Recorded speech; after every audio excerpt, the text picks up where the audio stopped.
Ahead on Early Birds, the Falcons looking for a bounce back against the Bears and our old friend Justin Fields. We'll break it all down, plus go one-on-one with a standout rookie linebacker. So we've got Shock in the film room, the Dogs trying to stay perfect, and we take you from High Five Fridays to Athens to Columbus and now to the NFL. That and more ahead on Early Birds. Grab a cup of your favorite Joe and let's talk Falcons football on Early Birds, presented by Mercedes-Benz. Well, good morning and welcome into Early Birds. He's DJ, I'm Justin. I'll tell you what, everybody in Flyer Branch was saying my first name this week. Kind of felt good. I like that. It had nothing to do with who they're playing this week, right? Probably not. It was about me. I think we'll get let's get things started with the opening drive and the Justin that everybody's talking about. Falcons folks probably talking about Justin Fields. Of course, the Bears quarterback out of Harrison High School and was at UGA for a time before transferring. Dude's been unstoppable lately, Shock. Yeah. Averaging over 160 rushing yards the last 2 weeks. As Falcons fans no doubt remember, Atlanta could have drafted him if they wanted. We're past that now. Shock, though, what have you seen out of this guy? I think he's just gotten comfortable. The game's slowing down for him. He's seeing the game a little bit better. It's fun to watch him get out and play now. You can see he's making really good decisions with the ball now, not turning it over as much. And he's using what God's given him, which is his legs and ability to create. And he's doing a good job of it so far, and that's really why he's had so much success. Fields, no surprise, he grew up a Falcons fan. Here is the Bears quarterback. Growing up, my dad had season tickets, so I would always, go to the games with him and stuff like that. So he's freakishly athletic, but I mean, at the end of the day, it's gap sound football. You got to make sure it's one job that doesn't get done, and it affects all 11. So we see those big plays. People see highlight tapes. We go into depth and watch the play. Okay, what happened? Okay, it was just one. Maybe this guy got caught out of his gap, or maybe this guy went the wrong way. Just one person can make it turn into that. As we continue the opening drive, there are quarterback questions, if not any controversy in Atlanta. Arthur Smith says Marcus Mariota is not getting replaced by rookie Desmond Ridder, even after his shaky night in Carolina. DJ, okay, they're not making the change, but should the Falcons at least start thinking about it? Oh, absolutely. And it's something they won't ever say in the building, but they are absolutely thinking about what's next just in case he has another Carolina outing. You got to go out and you got to focus on that particular game. But if you continue to have these same kind of outcomes, you have these same kind of things happen during game, turn the ball over, making the bad decisions, you have to think about what's next. But I understand where they are. You're only, one game out of first, so you stick with who you've got. And here's what Marcus Mariota had to say this week. I've always felt like when there's a lull on offense and we're not playing very well or we're not converting and, there's not many points, I've always been the guy that I'm going to go make a play. And I think sometimes that gets me in trouble. So just learning from those experiences, understanding that at the same time I can just allow the game to come to me. All right, and as we wrap up the opening drive, Shock, we didn't get the weekend off, but the Falcons sure did. They're back, a game back, like you said, in the NFC South following this kind of mini bye week when they played on Thursday. So you take a deep breath, you reset. What needs to change if you're the team down the stretch? I think on offense, you got to make sure you can take care of the ball. That's the number one thing. You've had issues with that, and that's really helped opposing teams have a better advantage. And then on the defense, giving up big plays, the lack of turnovers on that side of the ball has been a big issue as well. So if you can do those things, take care of the ball, I think you got a great chance of winning more games than you do of losing them there at the end. That's what they're going to try to do tomorrow against the Chicago Bears. Welcome on into Early Birds alongside D.J. Shockley. I'm Justin Felder. Justin Fields and the Bears offense, they're one thing. Lots of Justins right there. Not enough, in my opinion. The Bears defense, though, they don't have enough Justins. That's the issue. They traded away Roquan Smith, right? They traded Robert Quinn, and they've allowed 30-plus points in 3 straight games, all of them losses. Yeah, it's been tough sledding for those guys, and the reason why is they're at the bottom of the league in rush defense. And we know the Falcons can run the football. They struggle stopping the run, and then they don't have guys who can actually get upfield and make the play. So that's been a big issue for those guys. Could be a lot of points when they play tomorrow. Well, Shock, why don't we paint the town and all that jazz in the film room? I'm confused. It's from the musical Chicago. Oh, I haven't seen that one, sorry. A little bit of a stretch. Go warm up the telestrator. We'll see you in just a few. But first, Troy Andersen is doing more and more with the Falcons. Remember, this is a guy who did it all in college at Montana State. He played running back, fullback, even quarterback before landing at linebacker. As the rookie continues to fit into the Falcons defense, I also wanted to ask him about fitting in a big city. So when we sat down one-on-one this week, I asked him what's something he misses about living in Montana and what's something that's a little better here than back home. Man, I think it's going to be the same answer. I think it's the cold. I think sometimes I like to have seasons. I like to, the change of the weather. I like a little snow every once in a while, but it is nice to not, every once in a while to have the heat and not have your fingers and toes be freezing out at practice. Agreed on all counts.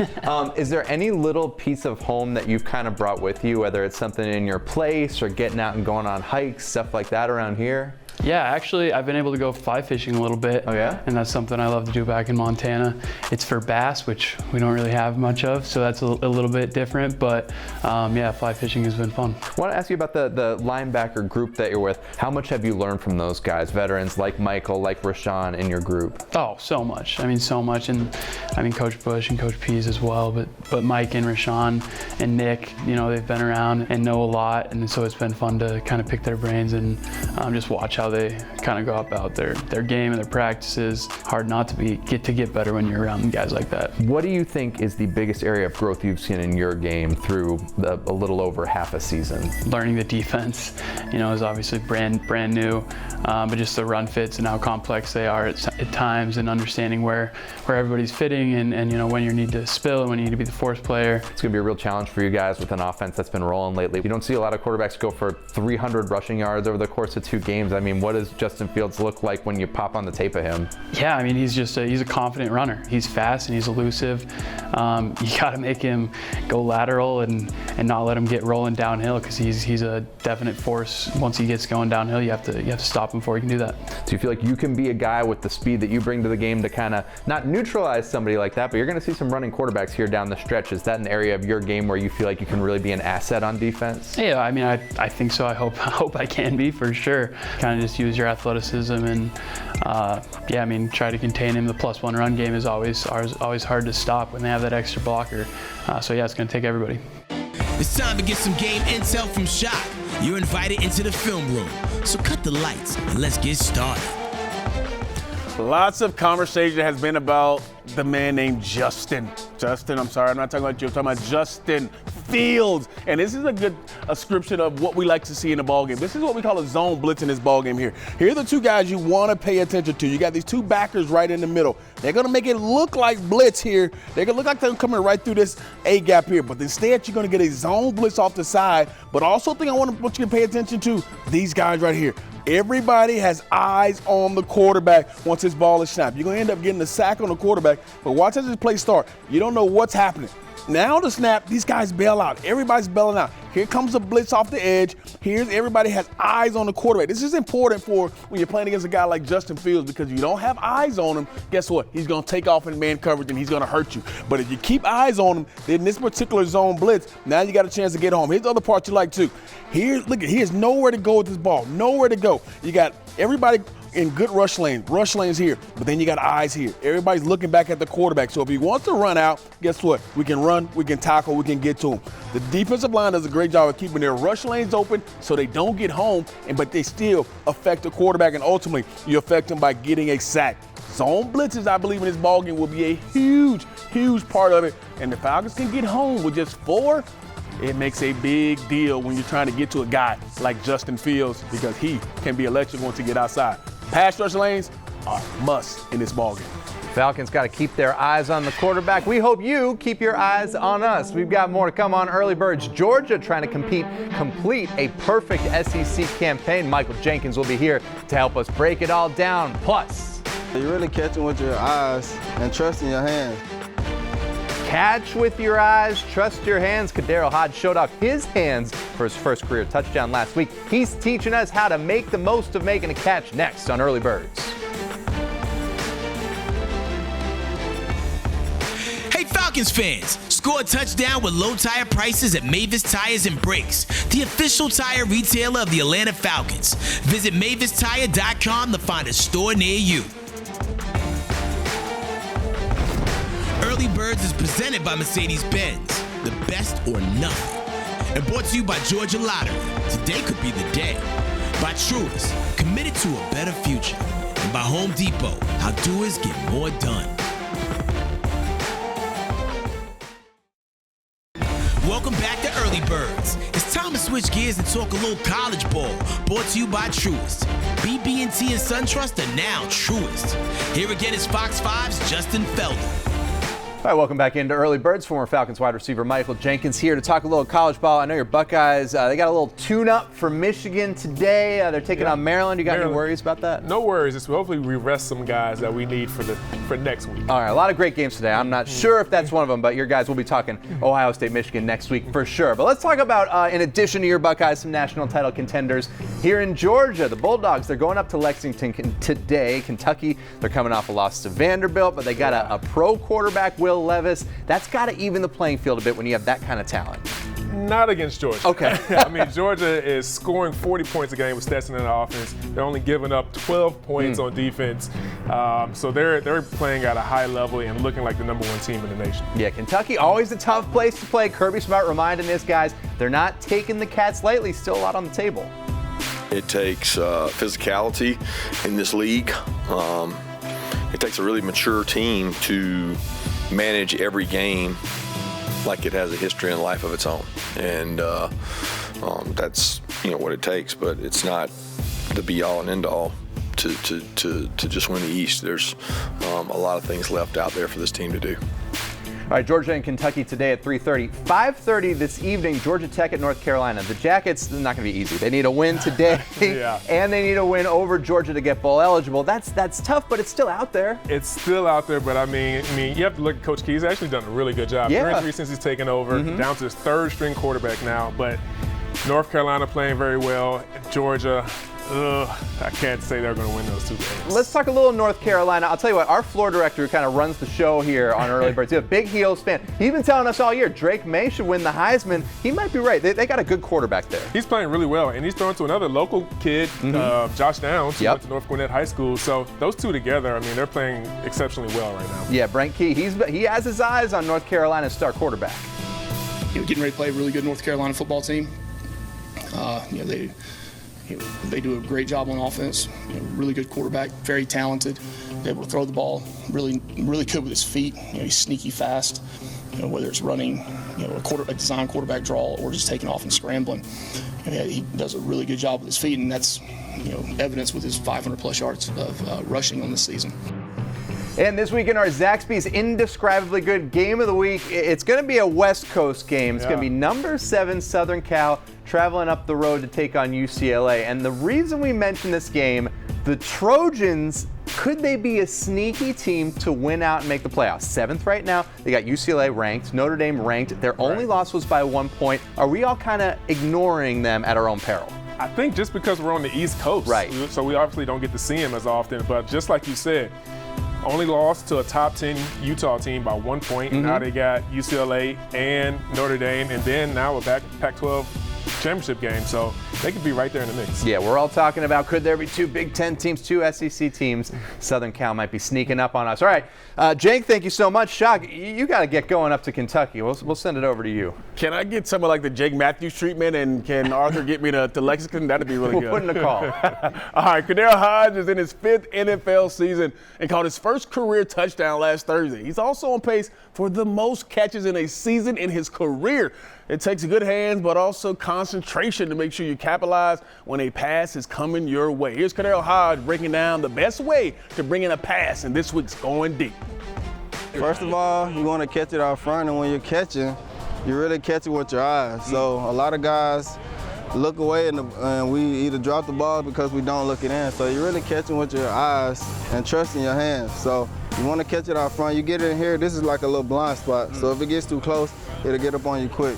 You want to catch it out front with your hands and eyes and frame it. Is there ever a time when you use your body, or is that an absolute last resort? I mean, that's still a catch. It's a time and place for a body catch. You're in traffic, body catch, get down or do what you do. But, I mean, in the stat book, hands, body, still a catch. Feet, if it didn't touch the ground, it's still a catch. So. Are you a jugs machine guy? Or are you just a reps out here guy? How do you practice I'm jugs, so I'm about to get on the jugs now. I got to get the jugs every day just to get that muscle memory and work on my hands every day. Like I said, I'm looking to get better at something every day, and hands are important. Do you have a number that you do? I try to get to 150. I pretty much go up every day, but I'm just everywhere with it. Just when I feel comfortable enough to leave, then that'll be it. 150 extra catches after practice every day. That's tough. Justin Fields, meanwhile, continues his run on the NFL record book. He's going to try to keep going in his hometown. We'll take a look back at the road from high five to the NFL. That is still to come. You're watching Early Birds, presented by Mercedes-Benz, on your official home for Falcons football, Fox 5 Atlanta. It's an unfortunate and often season-ending injury, the Achilles. The Falcons lost veteran D lineman Vincent Taylor to a ruptured Achilles before the season even started. Dr. Kyle Hammond explains what can happen in that particular injury in this week's Emory Road to Recovery. Achilles tendon injuries are common, unfortunately, and if you've probably heard before that you're going to miss most of the season, or if not the entire season, and a lot of times they're surgical. So an Achilles tendon injury, when it ruptures, the Achilles tendon is a complex of the calf muscles that are on the back side of the leg that then come down and create a large, thick tendon that then attaches to the back of the heel bone, which is right here called the calcaneus.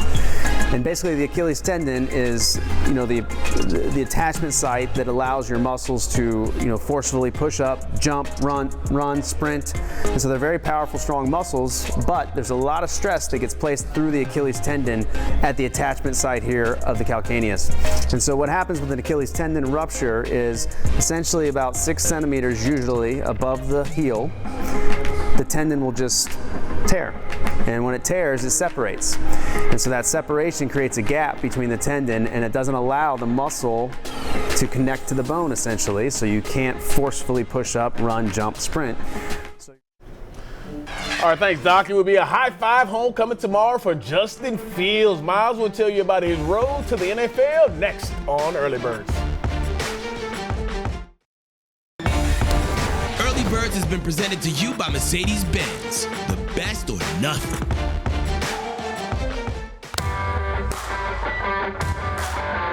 Hey Falcons fans, score a touchdown with low tire prices at Mavis Tires and Brakes, the official tire retailer of the Atlanta Falcons. Visit MavisTire.com to find a store near you. All right, time for our play of the day, presented by Lucra, the new friendly competition app. Shock, here's the question. Will Justin Fields have more rushing or passing yards against the Falcons tomorrow? Ooh, I'm going to say we're so focused on the rush that he has more passing yards, and we limit the rushing yards. Cole Kmet, that tight end, he's been real good lately. I don't know, Justin Fields can run it a little bit. Maybe they can shut down the passing game with the secondary taking on the Bears. We shall see, and if you want to compete head-to-head with your friends, just scan the QR code on your screen. Well, in the last 2 weeks, Justin Fields, he's done it all. He set the NFL record for rushing yards in a game by a quarterback, became the first quarterback in league history to rush for 140 in back-to-back games. Chuck, that's just the beginning. He's been on fire. It's unbelievable what he's done. I mean, against the NFL guys, he just run away from. We all knew he was a good talent, but this is crazy. Looks like how he did back on High Five Fridays. Our Myles Garrett has more on the High Five Sports alum.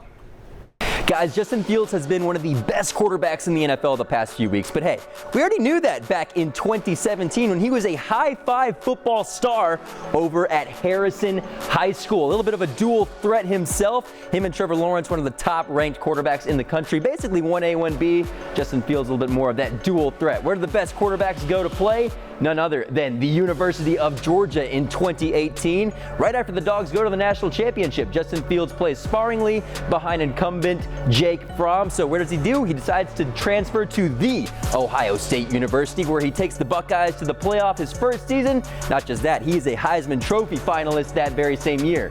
2020 picks up right where he left off, takes the Buckeyes back to the college football playoff, has a legendary performance against the Clemson Tigers in the semifinal, but falls just short in the national championship. That leads to a first-round pick in 2021 by the Chicago Bears. The Falcons actually had a chance to take Fields. They take Kyle Pitts instead, but hey, it is paying off big time for the Bears, especially these last few weeks. He's one of the top-rated fantasy quarterbacks as well. A lot of people appreciate that. Here's to a happy homecoming to Justin Fields, but guys, not too much of a happy homecoming. Miles, thanks so much. Shock, one defensive player who can help neutralize him. Michael Walker. His speed, athleticism, big. Need those linebackers. All right, for DJ Shockley, I'm Justin Felder. Thanks for joining us. Have a good morning and a great weekend.